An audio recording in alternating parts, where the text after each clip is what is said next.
Welcome to the Vision Creator Podcast, from corporate to creator, with your hosts, Pamela Martino and Debbie Williams. Hello, everybody. Welcome back to another session of Vision CreatHERs with myself, Debbie Williams, and my partner in crime, Pamela Martino.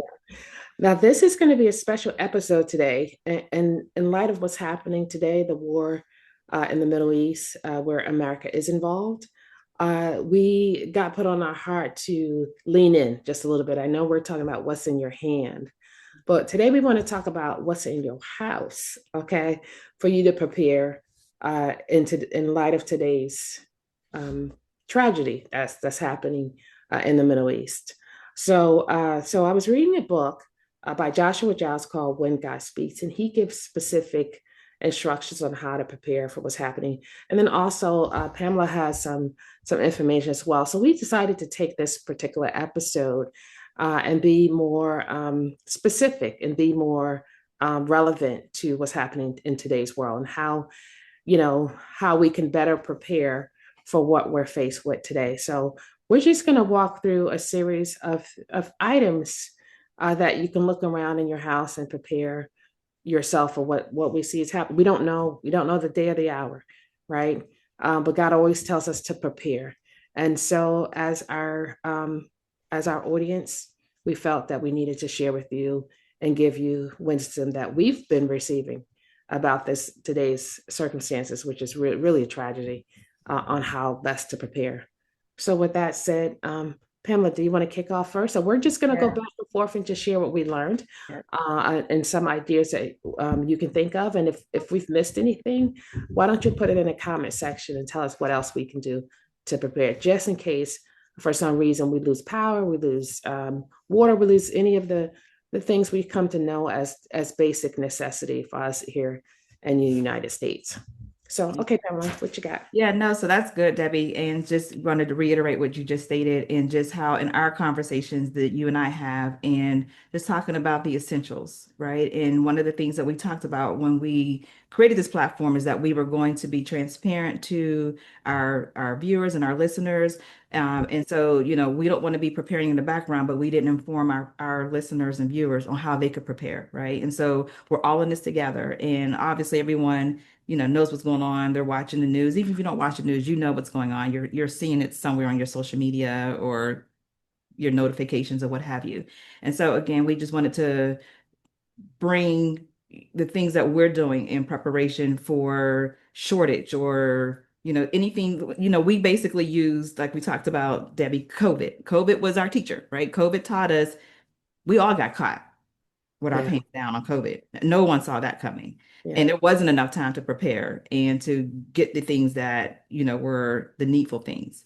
And so using that as our lesson, yes. We're going to use that to build on for our preparation. So, you've shared several things from the book that you're reading, and they were so on point, so on time, and relevant in our preparation. And I understand, or we understand, that not everyone may be dealing with or have the same funds to pull from to prepare, right? So you basically prepare based on what you can do, what your budget allows you to, or how your budget will allow you to prepare. So again, and the other thing we talked about, we are not coming in of fear. We don't want people to think we're operating in fear, but wisdom, right? When God gives you wisdom and he speaks to you, you act on the wisdom of God, and just, again, so we don't get caught again without being prepared. So, Amen. Do you want to start with some of the things that you? Yeah. So I'll kick off. The first two things is a two-way radio with long range of several miles and multiple of them. So God forbid if you are separated from your loved ones or have to be separated from your loved ones, you have communication. So having a way to do that, and I checked on Amazon, they're relatively inexpensive, by the way. I've seen some relatively inexpensive, but just having that two-way community. I know we're used to having our cell phones and we could just turn them on and they work, but God forbid if we lose, we were out one day for Verizon, just totally went blank, and that was weird. And then also, I'll add to that, taking the information off your phone and printing it out, because if you had to call a number and you don't have your phone, do you have all your, like, do you know your mom's number, your dad's number, your siblings' numbers, your neighbors' numbers? Just having those numbers printed out and ready to go for, God forbid, if you need to call without having your own personal phone. Or if you had to use a landline, if someone still has a landline and they have it readily available to be able to just go and call someone, call one of your loved one, that would be a good thing to do. Yeah. So Yeah. good. And so, I had my family, we had a family meeting last week, I believe it was. And this very same conversation when this whole war kicked off and, just being prepared. And so my family spread out a little bit of everywhere. So we're not all concentrated in the same area. And so just making people aware of, start buying toilet paper. When you buy toilet paper for your house, buy one, pack for your house and one to put away. Same Mm-hmm. thing with paper towels, one for the house, one to put away. And that way you're building a supply versus trying to go out and buy 10 rolls at one time. That's going to be expensive. It may not be practical for, a lot of people. The same thing with like your canned goods and whatever it is that you like baked beans and batteries. That was one of the things you and I talked about. Mm-hmm. And just having those things in a place, just again for preparation. The other thing that Debbie, I just wanted to talk about, I looked at my notes and just wanting people again, we want to reemphasize that this is not a doomsday preparation thing. Because people are like, oh, they're doomsday preparers. No, we're Yeah. just again using COVID as our backdrop Yeah. and just the lessons that we've learned from COVID. Yeah, no, you're right. You're right. Because when COVID hit, like you said, Pamela, we weren't prepared. And so as a result of not being prepared, when the shocks kicked in, then people start buying, crisis buying, right? And then put a run on the toilet tissue, a run on you can even at some point you can even go into the stores, Right. right? And some people were wishing that they were better prepared. So we're just COVID wasn't that far away, and we saw the devastation it did to those who weren't prepared. And so we're just using wisdom, and the Bible says, "In all you're getting, get wisdom." So we're just using wisdom to make sure that, God forbid, if another crisis were to happen, we're somewhat prepared, and we're prepared. So the next thing that was listed in the book is to keep gas in your car above half full. uh, you don't want to be in a crisis where now you're running to the gas station. That was one of the things that happened in COVID as well, where people were just lines and lines and lines trying to get gas. They were just driving all over the place. They ran out of gas, Yeah. right, at some point, and the stations were running out of gas for the people. So you definitely want to, have your gas tank above half full. So, okay, Pamela, what you got? Toothpaste. Again, we're talking very basic stuff. Toothpaste, water, Mm-hmm. water. I think that Mm-hmm. was on your list as well, and I think your Yep. list was even more extensive to say a gallon per person in your Yep. A house. gallon per person per day for several days Mm-hmm. for drinking and sanitation. Mm-hmm. I even saw these tablets that you can even put into the water and make it purified. I know sometimes when you store bottled water, it turns into gas. So having those tablets to put in it to purify what's been sitting, if they had to sit for a while, you can have those little purification tablets to just pop in the water bottle. So at least you're not starting from scratch. God forbid if we had to pull water out off the street. But if you're still able to have access to water, but it's contaminated, Mm. having those little tablets to drop in them can decontaminate and distill them or purify them, so at least you can have some drinking water. So Here's my list that my family, soap, mm-hmm. deodorant, Mm-hmm. spaghetti, sauce, sardines, Mm. tuna, paper plates, Tylenol, masks. Yes. Yes, and he actually recommended certain type of mask for dust, medical, and gas masks to filter out contaminated air, especially, as you look across in the Middle East, they started to bomb the oil refineries, and they said the air is filled with it's like this fine dust particles. It's like the combustion of the refineries and the dust. The dust is the air is very polluted. Mhm. So I don't know what the long-term consequences are going to be for those type of that type of bombing and that type of impurities in the air. So Mhm. specialized masks is definitely a plus. Yeah.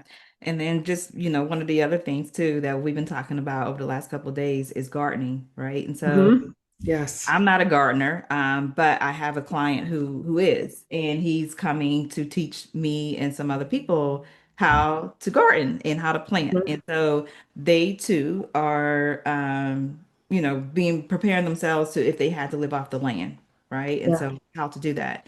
And so this is this is new territory for me, but I'm excited that, I've been talking about this now probably for about 2 years, 3 years that I wanted to plant a garden. And because I know that I don't have a green thumb, I was I'm going to hire somebody just to do that's it for right. me.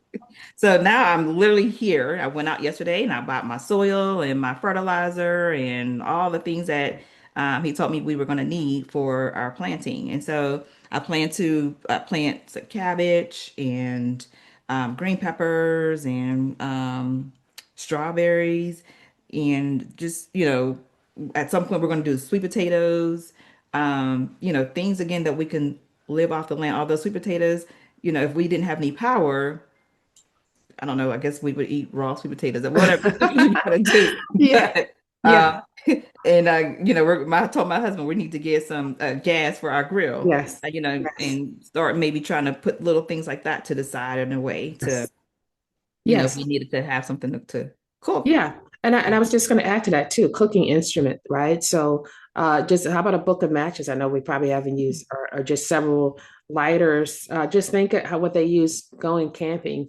all the things that they use when they go camping, right? Um, Something you can start a fire with, right? Maybe some pieces of wood if or some I have a pellet a smoker or grill thingamajig, you know. So all the all the elements that you can use to start a fire so you can cook, right? So, because you may not have access to, you know, God forbid, you may not have access to your utilities Mm.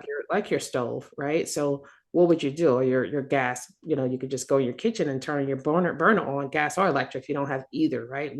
How would you cook? How would you make a hot meal for yourself and for your family if you had to, right? Also, he says an NOAA weather radio with a tone radio alert. I Mm. guess that's the old school radio, so that way you can get some communication. And God forbid if you need to know what's going on, and some first aid kits, and also Yeah. you talk about Tylenol. There are some people that have prescription medicines, right?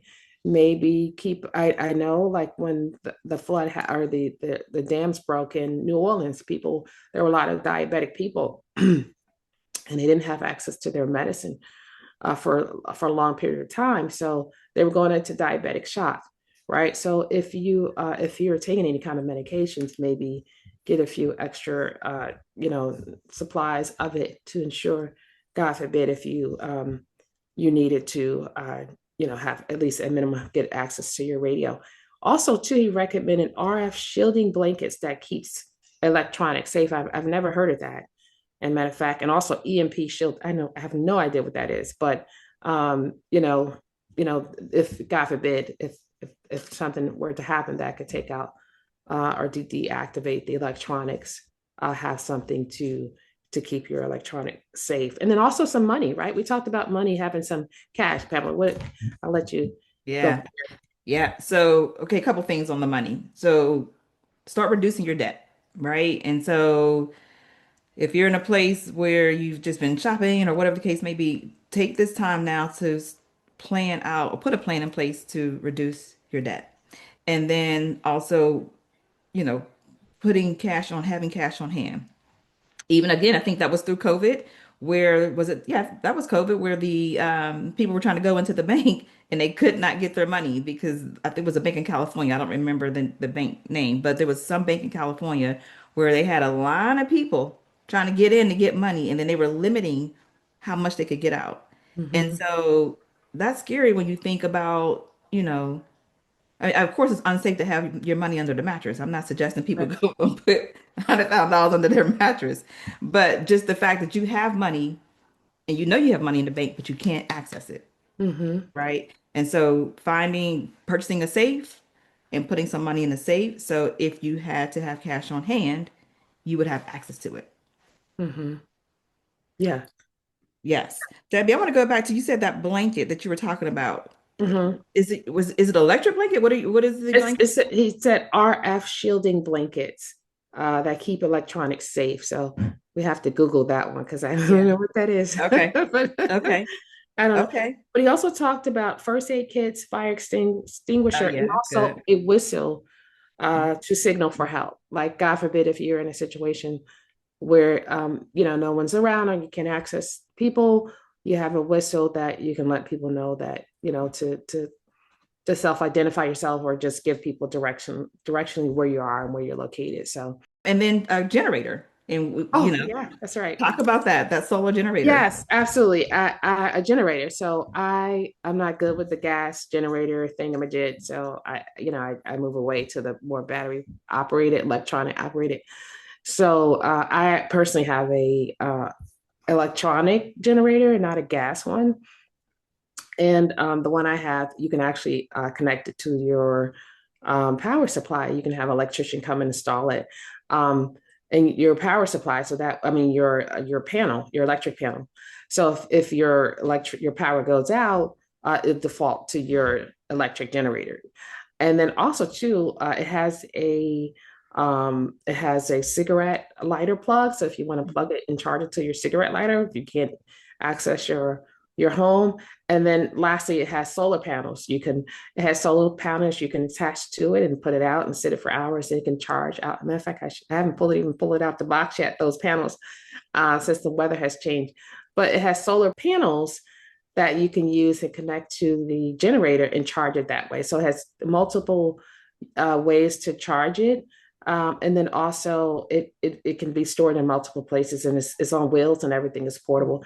And you can purchase it based on how much power you wanted to hold. Like if you wanted to do your refrigerator, your AC, or whatever, you can size it based on that. And I think I went more in the middle. I didn't go to the extreme and I didn't go to the very small size. I just kind of went in the middle.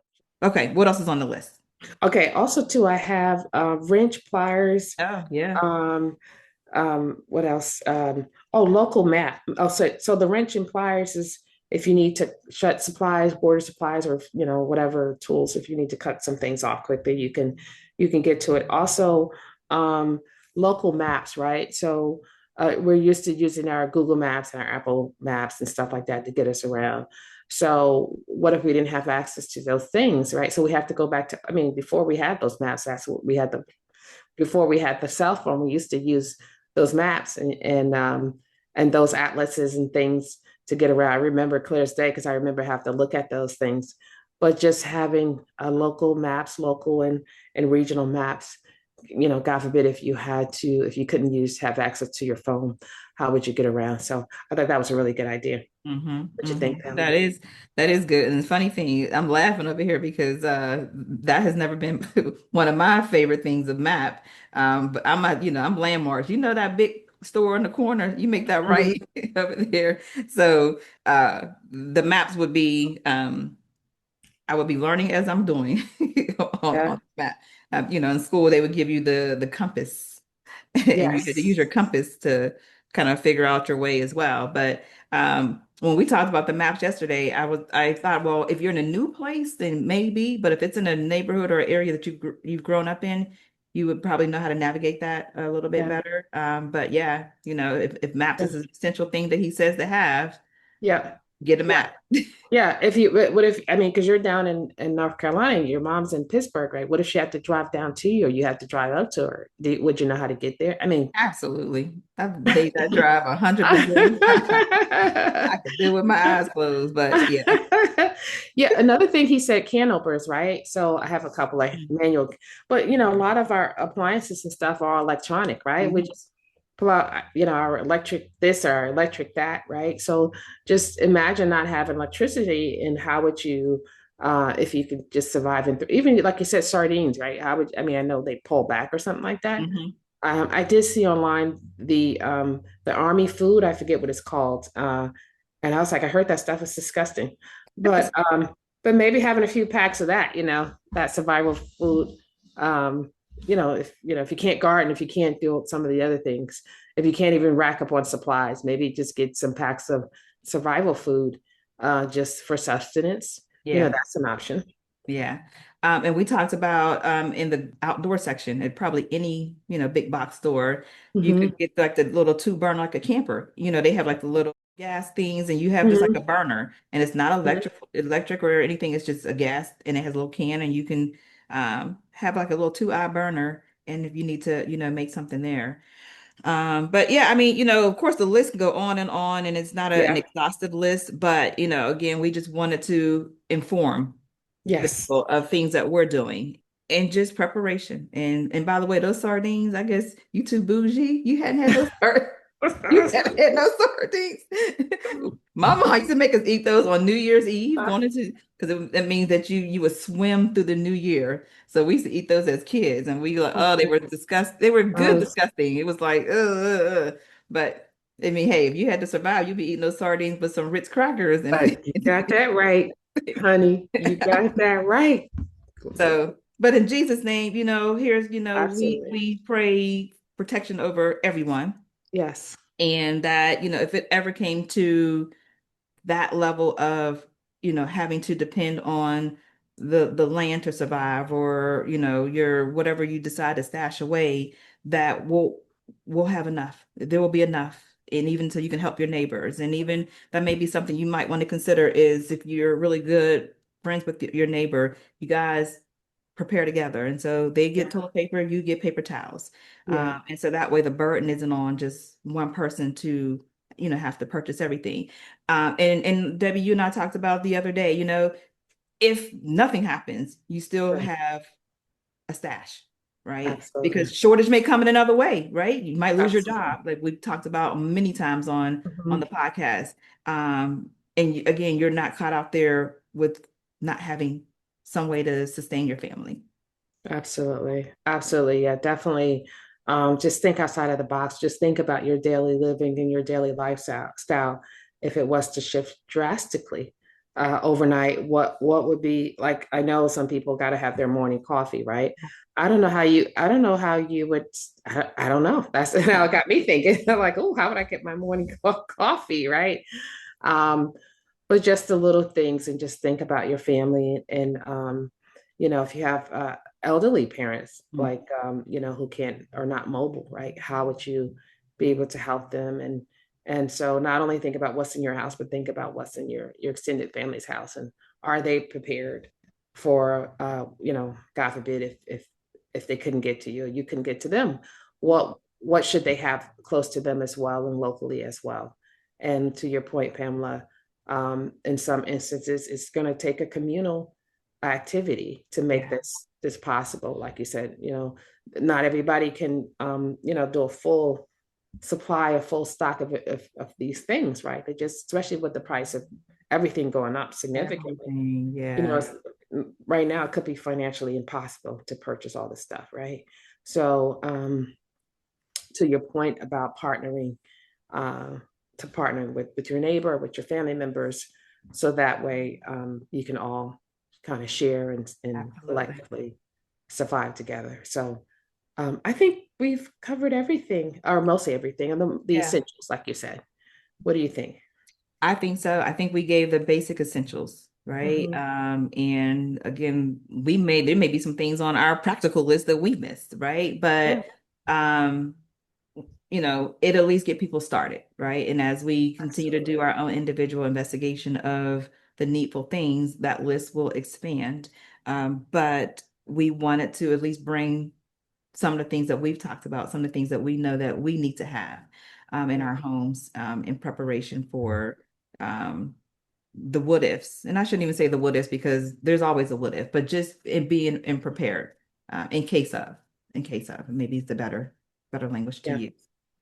Yeah, I like that. I like that. So, with that said, please like, comment, subscribe, and also share. If Yes. you have a loved one that you're concerned about, or friends, with your friends and family, just share this with them so that they too can be prepared. We, again, just reflecting off of COVID and the tragedy, and just what we wish we knew when it happened, and just we just wish we knew and would have done things differently, right? Even the people, there were a lot of young people stranded in Dubai, in the Middle East, who were just traveling through, or traveling for their birthdays and things.